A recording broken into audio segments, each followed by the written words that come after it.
Assalamualaikum dan selamat sejahtera. Dalam video kali ini, kita akan membincangkan sistem perumahan di Singapura. Singapura mempunyai sistem perumahan yang unik dan kompleks, iaitu yang dipanggil sebagai HDB. Dan objektif saya hari ini adalah untuk memberikan panduan yang komprehensif tentang bagaimana sistem tersebut berfungsi. Kenapa saya rasa nak kaji sedikit sebanyak berkaitan property sistem di Singapura ni? Banyak benda yang terlintas di kepala. Saya nak cuba cari apa kaitan property sistem dengan ekonomi ni. Macam mana sebenarnya wujud public housing dengan private housing? Sistem HDB flat di Singapura dikatakan adalah salah satu sistem yang menjadikan Singapura sebagai salah satu negara yang efisien. HDB flat system ni seolah-olah macam Singapura punya weapon, senjata ataupun kekuatan. Tapi senjata untuk siapa? Sama-sama dengan video ni sampai habis. Sistem hartanah dan ekonomi ni saling berkait antara satu sama lain, di mana sistem hartanah adalah salah satu komponen yang utama dalam ekonomi secara keseluruhannya. Satu, dia memacu pertumbuhan ekonomi sebab dia adalah salah satu penyumbang utama kepada perkembangan ekonomi sebab dia menghasilkan demand kepada bidang construction, finance dan juga industri-industri yang berkaitan. Kedua, dia adalah indikator kepada kesihatan ekonomi, level ekonomi. Performance property market boleh dilihat sebagai salah satu indikator akan kestabilan ekonomi. Property market yang kuat dengan harga yang semakin meningkat dan banyaknya jualan hartanah biasanya dilihat sebagai salah satu petanda yang ekonomi itu memang tengah strong. Dan pada masa yang sama, jika property market lesu, sendu, itu boleh dikaitkan dengan perkembangan ekonomi yang perlahan. Ketiga, ia boleh mempengaruhi interest rate. Property market boleh juga menjadi sebab untuk mempengaruhi interest rate. Sebab apabila property market sedang bull run, harga banyak yang naik, maka central bank akan cuba menaikkan interest rate untuk menyejukkan pasaran dan dalam usaha untuk menghalang inflasi. Keempat, ia memberi kesan kepada consumer confidence, keyakinan orang ramai. Jika orang ramai berasa yakin dengan pelaburan hartanah mereka, mereka akan membeli barangan lain ataupun servis lain yang mana akan menyumbang kepada peningkatan ekonomi secara keseluruhan. Yang kelima, memberi kesan kepada pekerjaan. Seperti yang kita katakan tadi, property market ada kaitan dengan industri-industri lain seperti construction, finance. Jadi, apabila property market semakin mengukuh, maka demand terhadap pekerjaan dalam sektor-sektor seperti construction, finance dan industri yang berkaitan juga akan meningkat. Kita kena tahu ada wujud dua, iaitu private housing dengan public housing. Saya nak cerita apa perbezaan tentang private housing dengan public housing. Private housing ni dia adalah berdasarkan kepada market driven, pendekatan kapitalis kepada housing, di mana individu dan juga private company akan menghasilkan perumahan untuk mendapatkan keuntungan. Jadi dalam private housing, apa yang difokuskan adalah pemilikan hartanah. Pemilikan hartanah ni boleh sama ada untuk duduk sendiri ataupun pemilikan hartanah untuk sewakan dia kepada orang lain. Ada juga yang beli hartanah dengan harapan dapat jual balik dengan harga yang lebih tinggi pada masa hadapan. Walau bagaimanapun, private housing dia ada masalah-masalah dia sendiri, seperti hanya orang yang layak ataupun yang berkemampuan sahaja yang layak untuk membeli rumah. Apa boleh jadi dengan orang yang tak mampu untuk beli rumah? Jadi dekat situlah datangnya peranan public housing. Bila kita berkata tentang public housing, maka peranan dalam public housing ni sebenarnya banyak dimainkan oleh kerajaan. Public housing bertujuan untuk menjadi sumber perumahan yang mampu milik kepada low income families, B40, M40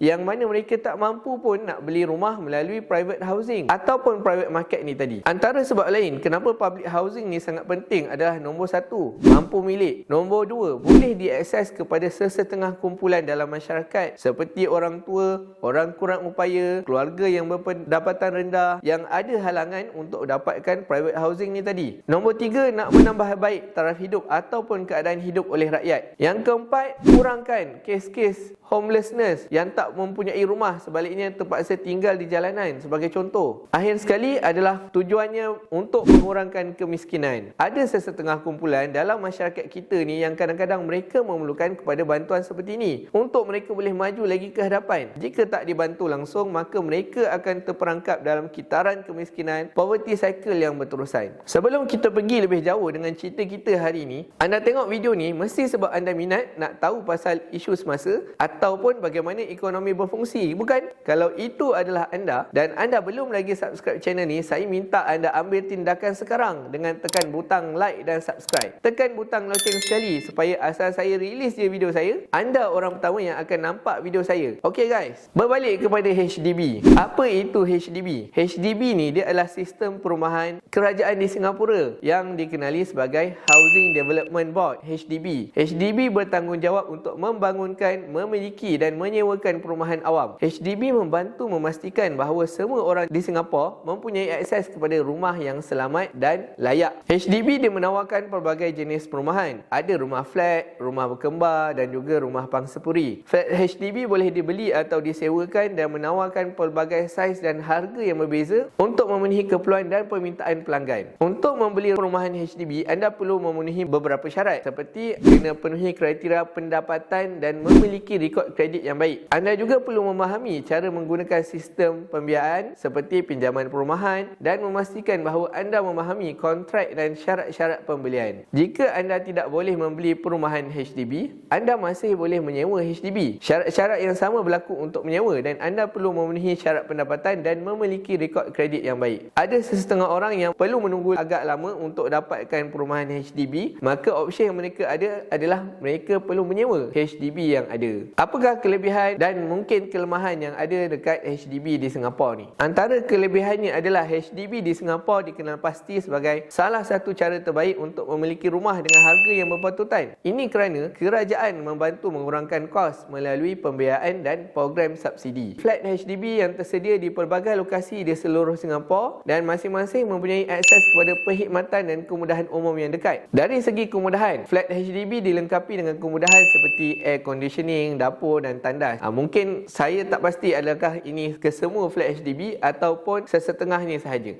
Sistem perumahan HDB pula dia memastikan bahawa semua orang mempunyai akses kepada rumah yang selamat dan membantu meningkatkan kesejahteraan rakyat. Bila HDB ni dirangka, dia dah rangka sekali bagaimana sistem ataupun fasiliti-fasiliti yang berkaitan. Biasanya bila dah duduk dekat HDB tu, mudah nak pergi dekat sekolah yang dekat, nak beli makanan dekat kedai runcit yang berhampiran. Cuma sesetengah orang dia memilih untuk mencari tempat pekerjaan sahaja sedikit jauh daripada tempat dia tinggal, bagi rasalah macam ada kerja tu. Dan kita pun kena ingat dekat Singapura dia punya sistem transportasi adalah efisien. Jadi HDB ni memang dah terletak dekat dengan public transport. Jadi mereka nak pergi ke tempat kerja ke ataupun nak pergi ke tempat yang lain pun memang sangat mudah. Jadi itu pun antara salah satu sebab kenapa kebanyakan rakyat Singapura tak perlu pun nak memiliki kereta. Kelemahan HDB. Flat HDB ni biasanya dia lebih kecil daripada rumah peribadi dan ini boleh menjadi masalah bagi keluarga yang sangat besar ataupun mereka memerlukan ruang yang lebih besar. Mereka juga memiliki limitation ataupun keterbatasan tertentu seperti reka bentuk flat HDB tu dikawal dengan ketat oleh kerajaan. Jadi pemilik tak boleh suka-suka hati saja nak ubah suai ataupun nak luaskan, nak renovate rumah mereka. Flat HDB juga datang dengan limitation untuk jualan. Jadi ini boleh menjadi masalah bagi mereka yang ingin menjual rumah mereka dengan cepat atau memperolehi harga yang baik. Kalau tak silap saya, mereka perlu sekurang-kurangnya ada okupansi selama 5 tahun sebelum boleh nak jual rumah mereka kepada open market. Sistem perumahan HDB di Singapura ni mempunyai banyak kelebihan dan kelemahan. Kelebihannya macam yang saya katakan tadi, termasuklah harga berpatutan, ada subsidi daripada government, dekat dengan accessibility dan kemudahan. Manakala kelemahan termasuk saiz yang kecil, ada limitation reka bentuk dan juga susah kita nak renovate ikut personal preference. Walau bagaimanapun, sistem ni memastikan bahawa semua orang mempunyai akses kepada rumah yang selamat dan ini membantu meningkatkan kesejahteraan rakyat. Dekat situ pun memanglah kita tengok ada kaitan dengan usaha untuk menyatu padukan rakyat Singapura yang berbilang kaum. Macam mana housing system tu dibuat, ada antara mereka yang berbeza income pun dapat tinggal bersama dalam unit flat HDB tu. Maksudnya ada flat HDB tu ada yang 4 bilik, ada yang 3 bilik, ada yang 2 bilik. Dia dah susun supaya yang 2 bilik tu bersebelahan dengan 3 bilik, yang 4 bilik bersebelahan dengan yang 3 bilik. Dan untuk setiap flat HDB ada kuota dia untuk setiap kaum dekat dalam housing HDB tu. Tapi still ianya last sekali akan perlu kepada buat loan lah dengan government sebab government yang kontrol HDB. Persoalannya adalah kalau government tak efisien, ada corruption, maka HDB ni tak akan berjaya. Kalau government pun ada agenda, nak bawa agenda politik dia sendiri, HDB pun sebenarnya boleh jadi satu alat ataupun senjata untuk menguatkan lagi posisi politik masing-masing. Macam mana kalau ada sesetengah pihak memanipulasikan untuk letakkan mungkin mereka yang hanya menyokong parti politik tertentu sahaja dalam sistem perumahan yang sama, sistem perumahan tu pula dibantu oleh government, maka itu akan menjadi salah satu senjata bagi mereka lah kalau itu berlaku. Saya juga nak selitkan atau tambah sedikit di sini bahawa perhambaan boleh datang dalam pelbagai bentuk. Buat property loan dengan private housing system pun adalah perhambaan juga. Jika kita kena bayar bulan-bulan, tak mampu bayar, nanti rumah kena tarik. Buat loan untuk dapatkan public housing pun adalah satu bentuk perhambaan juga. Walau bagaimanapun, itulah dia realiti dunia kita pada hari ini. Cerita lain berkaitan dengan HDB ni, masa HDB tu mula-mula nak dilaksanakan di Singapura pun ada juga beberapa kontroversi